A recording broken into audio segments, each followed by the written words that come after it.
Sudden గా తెలంగాణలో భూకంపం ఒక్కసారిగా భూమి కదిలింది, 2 సార్లు కదిలింది. ఇక్కడ బయటనే కూర్చున్నాం. ఒక్కసారి ఫస్ట్ కొంచెం కదిలింది, తర్వాత మళ్ళీ మంచిగానే కదిలింది. అందరూ రోడ్ల మీద నిలబడ్డాం, పిల్లలందరూ అందరూ భయంగా సిరిసిల్లంతా భయంగా ఉంది. మళ్ళీ ఇంకోసారి వచ్చే ఛాన్స్ ఉందని వార్తలు వస్తున్నాయి. ఏమవుతుందేమో అర్థమవుతలేదు. విడిల్ చేసుకుంటూ కూర్చున్నావు కదా, నీకు భూకంపం వచ్చింది తెలిసిందా? 2 సార్లు వచ్చిందా?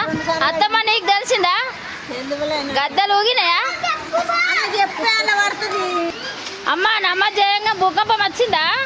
వచ్చింది. నేను ఇట్లా కదిలినా, ఏమైంది అంత గోడ ఇట్లా అయింది, ఇల్లంతా అదిలినట్టు అయిందట. అమ్మకు నమాజ్ చేసేటప్పుడు ఇట్లా వణికినట్టు అయ్యే వరకు భయమై బయటకు వచ్చింది. కదిలింది. ఎక్కడో అక్కడ నిలబడడం అక్కడ ఆగం అవుతుంది. అందరికి పానాలందరూ ఉండే పోతాయని తల్లాడుతున్నాం. మేము అందరం ఇక్కడ గద్దెలనే కూర్చున్నాం. ఏం చేసులో ఏం కథనో ఇక భగవంతుకు మొక్కుడే ఉన్నది.